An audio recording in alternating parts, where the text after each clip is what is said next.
ఓట్లు ఎట్లా మర్చిపోతావో అని నేను అడుగుతా ఉన్నా. రేవంత్ రెడ్డి గారు ఏమన్నారు? ఎన్ని దేవాలయాల మీద ఓట్లు పెట్టిండు ఒకసారి మీరే చూడండి. ఆయన పెట్టిన ఓట్లు ఇంత అంత కాదు.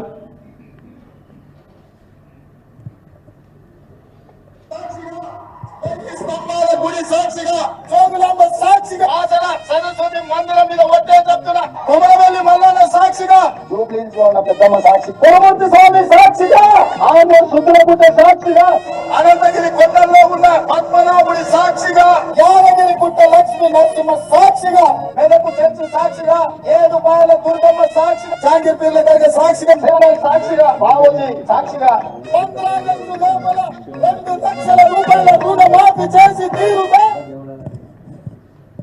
హిందూ దేవుళ్ళు, ముస్లిం దేవుళ్ళు, క్రైస్తవ దేవుళ్ళు, ఈ రాష్ట్రంలో ఉండే అందరూ దేవుళ్ళ మీద ఒట్లు పెట్టిండు.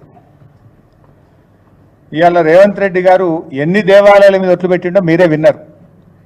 యాదాద్రి లక్ష్మీనరసింహస్వామిగా, రామప్ప దేవాలయ శివుడి సాక్షిగా, సమ్మక్క సారాలమ్మ సాక్షిగా, 1000 స్తంభాల గుడి సాక్షిగా, జోగులాంబ సాక్షిగా, బాసర సరస్వతి సాక్షిగా, జూబ్లీ హిల్స్ పెద్దమ్మ సాక్షిగా, కురుమూర్తి సాక్షిగా, సిద్ధులగుట్ట సాక్షిగా, అనంతగిరి కొండల్లో పద్మనాభుడి సాక్షిగా, పాలమూరు ప్రజల సాక్షిగా, జాంగీర్ పీర్ దర్గా సాక్షిగా, సేవాలాల్ సాక్షిగా, బాపూజీ సాక్షిగా, మెదక్ చర్చి సాక్షిగా, ఏడుపాయల దుర్గమ్మ సాక్షిగా అంటూ గుడి మీద, చర్చి మీద, మసీదుల మీద పెట్టి 15 ఆగస్టు లోపు రుణమాఫీ పూర్తి చేస్తానని ఎన్నికల్లో వాగ్దానం చేసిండ్రు.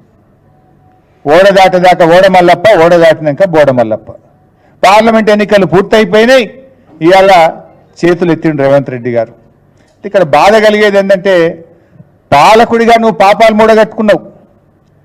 భయం ఏంటంటే రాష్ట్రానికి ఎక్కడ లత్తగొడుతుందో అని ప్రజలు భయపడుతున్నారు. ఎందుకంటే పాలకులు పాపం చేస్తే మరి రాష్ట్రానికి లత్తగొడుతుంది కదా. నువ్వు ఈ రాష్ట్రాన్ని పరిపాలిస్తున్నావు. రేవంత్ రెడ్డిగా నువ్వు ప్రమాణాలు చేస్తే మాకు ఇబ్బంది లేదు, కానీ రాష్ట్ర ముఖ్యమంత్రిగా ప్రమాణం చేసినవే, దేవుళ్ళను మోసం చేసినావు కదా, రైతులకు తీరని ద్రోహం చేసినావు, దేవుళ్లకు తీవ్రమైన అపచారం చేసినావు.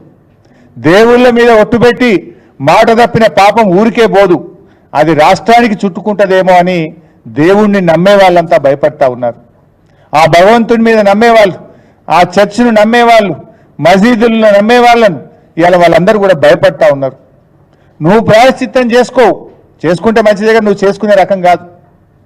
అందుకే నీ పాపం ప్రజలకు శాపం కావద్దని నేనే ఆ దేవుళ్ళ దగ్గరికి వెళ్తా. ఈ రాష్ట్ర ప్రజలకు కీడు జరగొద్దని ఆ భగవంతుని నేను వేడుకుంటా.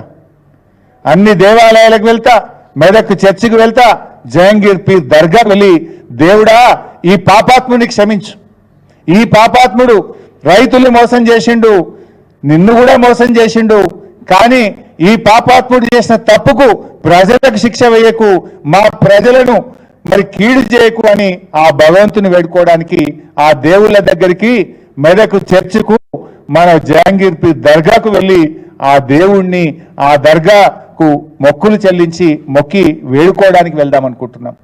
ఎందుకంటే ఈ ముఖ్యమంత్రి చేసిన పాపం అంతా ఇంత కాదు. ఎందుకంటే ఈయన స్వయంగా దైవద్రోహానికి పాల్పడ్డాడు. రైతులకు మోసం చేసుడే కాదు, దైవద్రోహానికి ముఖ్యమంత్రి పాల్పడ్డాడు.